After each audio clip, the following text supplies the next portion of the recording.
Hello, everybody. Welcome and namaste. I'm Asrael Zemenick, and I'm coming to you live from Nashville, Tennessee.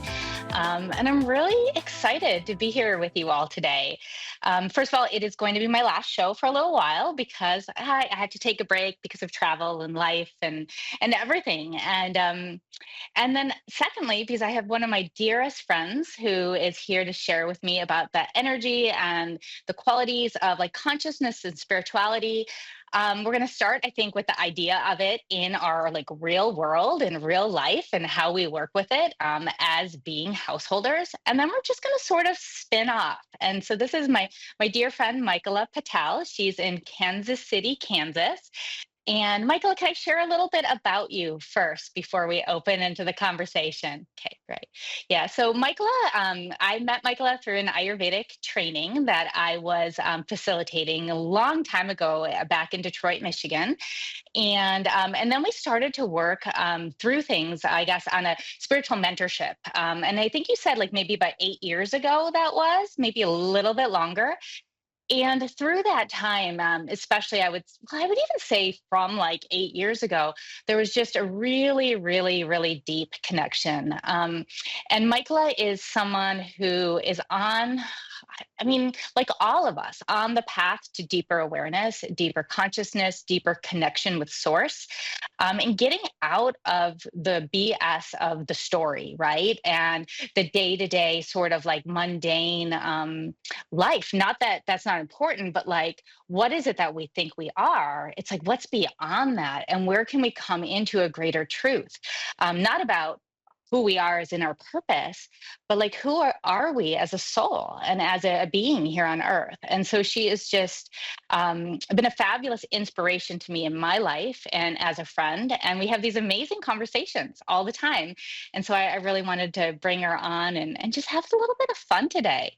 And also bring like the real world, the consciousness into the real world, right? Because even though Michaela is one of the most conscious and spiritual people, and I know you would hate that labeling, Michaela, but even though I think of you as one of the most conscious people I know, you're also a busy mom with 3 kids. And yeah, like how do you like even deal with that in your life? And yeah, where would you like to start? Like in the sense of like how to walk this path of being more than just our mind and our ego when you're a householder. I have more questions than answers. And in fact, I was messaging a friend today who's on a path of Kriya, and he just dropped like all these words and all this stuff. And I'm like, oh, I don't know anything. I don't know anything. Right. And I think that is part of the path is to be willing to just be awestruck at every moment and not get so enveloped in our identity as mother, householder, wife, spiritualist, right? And how is it all like one thing? In a sense, it's like if I split all of those identities, I'm just splitting more when I'm trying to come back to oneness. And so how do I marry and hold all of this in a singular container that may even be the first step towards that unification that I think I want until I started on a more devoted path and my ego was like, I don't know if I really want this. Like, I don't know. I think I'd rather just like go shopping for some clothes. you Yeah. know, I'd rather be in the senses than in the divine. And that's an interesting step to take in my own clarity. So And yet, as someone who knows you deeply, yes, like there is the fun of the senses and there is the space of the senses, and yet you are constantly pulled back to the questions, right? Like of what is beyond that, and what is it? I think what the question that comes to me is like being a mom, right? Like being or a householder, being all these different things, right? Which, as you said, are just labels that bring us away from mm, oneness or split that space. But like how, and even enjoying shopping, right? Like, I mean, I think yeah, probably everyone listening to the show enjoy shopping, right? sure. It's like how then do we weave, what do you think about like how do we weave the spirituality into every moment and into every space? Like is that the path of the householder? Well, and I mean, I would have to say it must be, right? Is that figuring out how do we leave it? And it is the like forever question. And it's something I've personally, on some level, struggled with quite a bit. As you know, we've talked a lot about my own journey as a mother, the first, frankly, 7 years. And for the listeners, my oldest is almost 9, and I have a 6 and a 3. And so, really, for those first 7 years, I resisted heavily because I was very enmeshed in this belief system that if I'm at home, I'm not valuable, I'm not worthy, I'm not all these things. And I think that I had to break that thing down first to say, like, okay, I have value in the home and in what I'm doing, and I see value in it. And then because at that time, those first many years, I was really segregating. Well, I'm spiritual and I'm supposed to be doing spiritual things and running a spiritual business, right? And doing all this stuff. And I have constantly, in all of that struggle, been always brought back to the home, always redirected to the home. And it's been on some level, it's a massive surrendering in the last couple of years to say, okay, God, this is what you want of me. And I think on to some degree that is maybe the biggest way to bring spirit or to sort of weave that in is to simply surrender where we are. It doesn't mean that we don't aspire or try to grow towards something else, but that we just simply say, okay, this God must be where you want me. And if it's not, I pray that you show me the way. And then I'm going to just do the day by day steps. And I don't know, as far as I can discern, that's the most spiritual thing I can do. Um, Yes. and I'm called back to that saying a friend had shared with me. It's before the Buddhists have the saying, like, right before enlightenment, chop wood, carry water. After enlightenment, wood, carry water. We never have to, we never stop being in the body until we really just let it go. But while we are in the body, there's still stuff that has to be done. It's not like you reach some level of spirituality and then you're just done with having to make dinner. You still got Mhm. to make dinner, or, as I said, like 2 minutes before we hopped on the call, my littlest had an accident. And well, because I'm spiritual, do I just let him sit in it? I, I've reached enlightenment. I don't need to change my child. The Yeah. spirit is the service of let me take care of you. And I think that's it. It's just maybe on almost an intellectual level of accepting that that is service is the spirituality, at least in my case, right?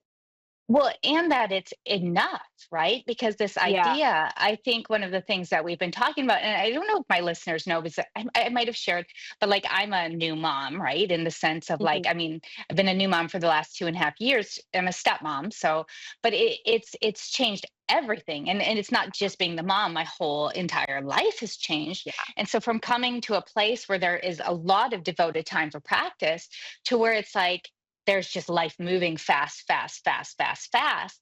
And yes, I can get in the little spaces and the little times, but there isn't the time for the devoted practice that there Mhm. used to be.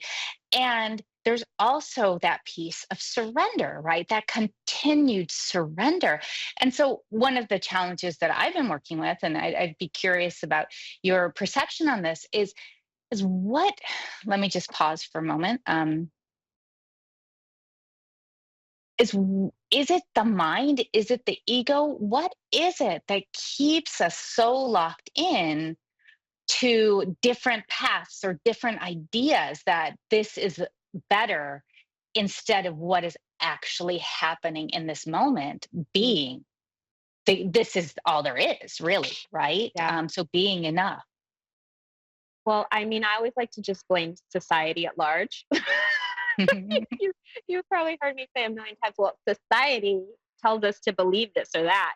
But I do think that when we look externally, we are constantly being bombarded with messages of lack because I mean, how many have gone on Instagram or Facebook and you've seen, well, I'll just use it as my own. Like I've seen the mom who has lovely clothes and she's managed to wear white while baking something and taking care of like 5 or 6 kids. And I'm thinking, well, I only have three and I'm really overwhelmed. And I managed to put on the same dirty sweats that I did yesterday. So I do think on some level, it's that we're looking externally and comparing, and right, comparison is the thief of joy.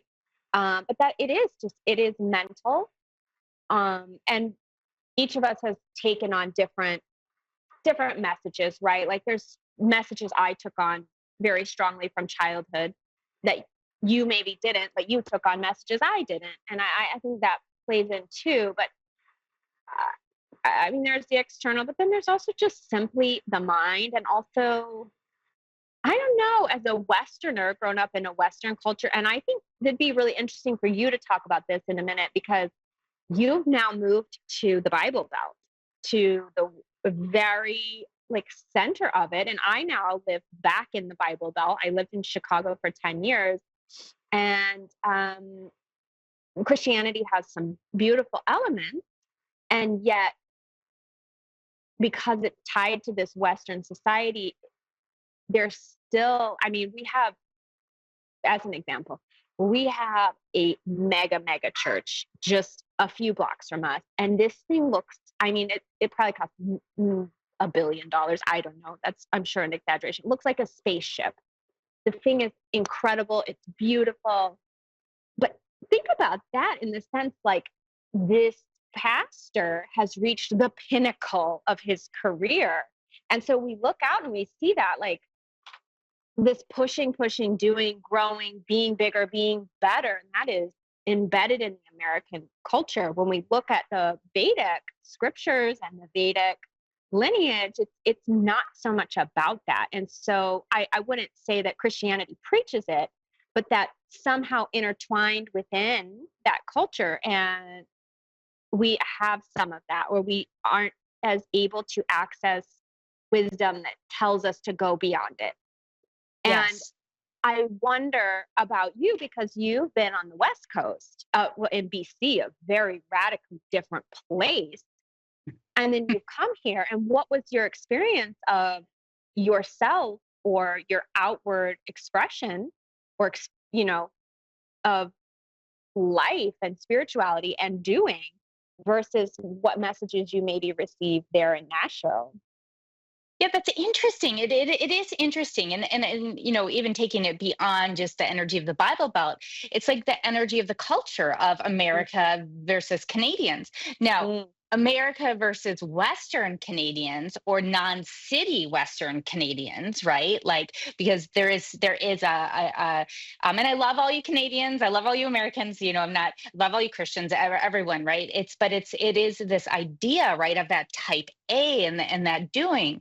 Whereas when we're looking like in I'm going to even go rural, a Mm-hmm. rural setting compared to more of a city setting, it's like it's such a different world, right? Different attunement with nature, right? There's a different attunement and a connecting with slowing down, being in the rhythms. You can even think of the farmers before they had all the electric lights and stuff, or daylight saving time, which I have my opinions on, where it screws everything up. But it's like, or maybe it's not daylight, whatever, just the time change itself. But it's it's like they get up early and they work the fields, but then they go and take the break during the middle of the day.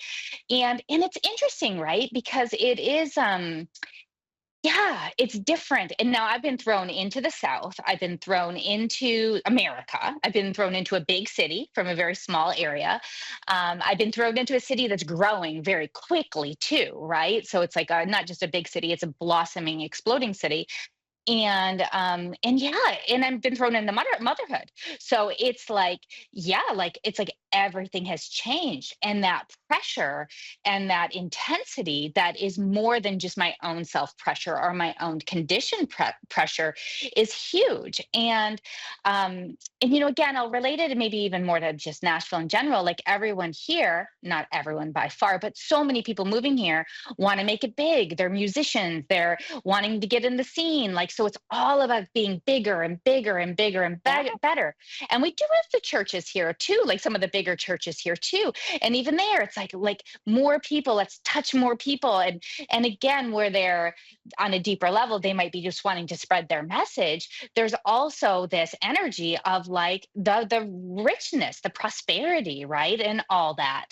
And yet, some of the rural dear beings that I've met who are of that faith, it's like they're also some of the more grounded and down to earth people that Absolutely. I've Oh met my gosh, here. But yes.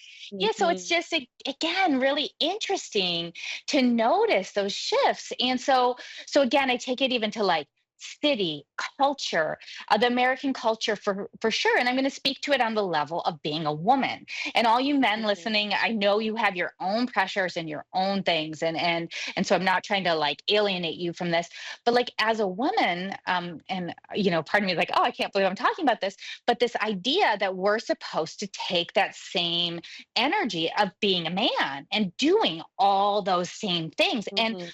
for those of us that have that drive, that determination, great, right? But when you've got the three kids at home, if you're the main caregiver, if you're cooking the meals or cleaning the house, it's like it's really hard to have that level of success, that level of energy, right? And at the same time, not just have that, but like have to function at that and move at that same pace and still be the householder, right? And still be in that. And so as women, like how much, see, I'm taking it back to Ayurveda on some level, like how much are we truly as human beings on this planet now disconnected from nature, right? And Oh, in that, disconnected from our own nature, where we are moving faster, even with like the qualities of lights. Like I remember I've traveled, as you know, extensively in India, mhm. and I remember going to this one little town. It's called Panikar. It's between Kashmir, or not, it's between Ladakh and Kashmir, and our bus got stuck there. And so it got stuck at a different town, Cargill, and we took a bus up to Panikar. They had no power, and even in the summer, like it would be lighter at night, but at in the winter it would get dark there at like 3 in the afternoon. High mountains, they had no road in and out, so they had to like Wow. ski in and out. And I mean, that would suck. Like it would suck. I love our power and our energy, but like they would totally be in the rhythm of nature there, right? Like where they're totally like shut down, and then like summer's full bloom on, right? And so, yeah, I'm curious your thoughts on that and how it could affect things. And yeah. Well, I mean, I'm actually reading Nancy Mhm. Lonsdorf's book, The Ageless Woman. I'm sure you've read it. Yes. But she remarked, like, for women specifically, in rural India, menopause happens, but it's a non-event because of that attunement to nature and attunement to rhythm. And then you get over here in the West and that go, go, go energy, and everybody's got sometimes very severe symptoms of menopause. And I think, um, I mean, I think to me, it's like it speaks for itself. Sometimes you don't need a big scientific explanation or anything else. It's like one anecdotal story, and you're like, oh, well, that it says it all on some level, right? Like, okay, I see I need to slow down. And I even, I don't want to call out anybody I know, and I feel like we still move plenty fast, but we've been really clear about how we run the house. Like we sit down for meals, and each child gets about one extracurricular activity that they get to be enrolled in at a time. And my middle child actually is in two because he has to learn to swim, or just mostly not to drown. And then on Mondays he does swim, and then Tuesdays he goes, and he's so clear, "Mom, I don't like having 2 things in a row. I wanna be home. I wanna do things at home." And he's 6, and he's learning what it feels like to move slow versus the children that are enveloped in sports and activities from a very young age. And sometimes I've heard parents saying, like, "Oh, my 5 or 6-year-old has baseball at 7 or 8 o'clock at night." Like, we are bred from a young age, myself included, and not at all a slight of my parents. I wanted to be in the activities, um, to go, go, go, go, go, and to sort of reject this natural rhythm, or to not even know what natural rhythm feels like. And that is such a gift that actually being home and being a mother has given me.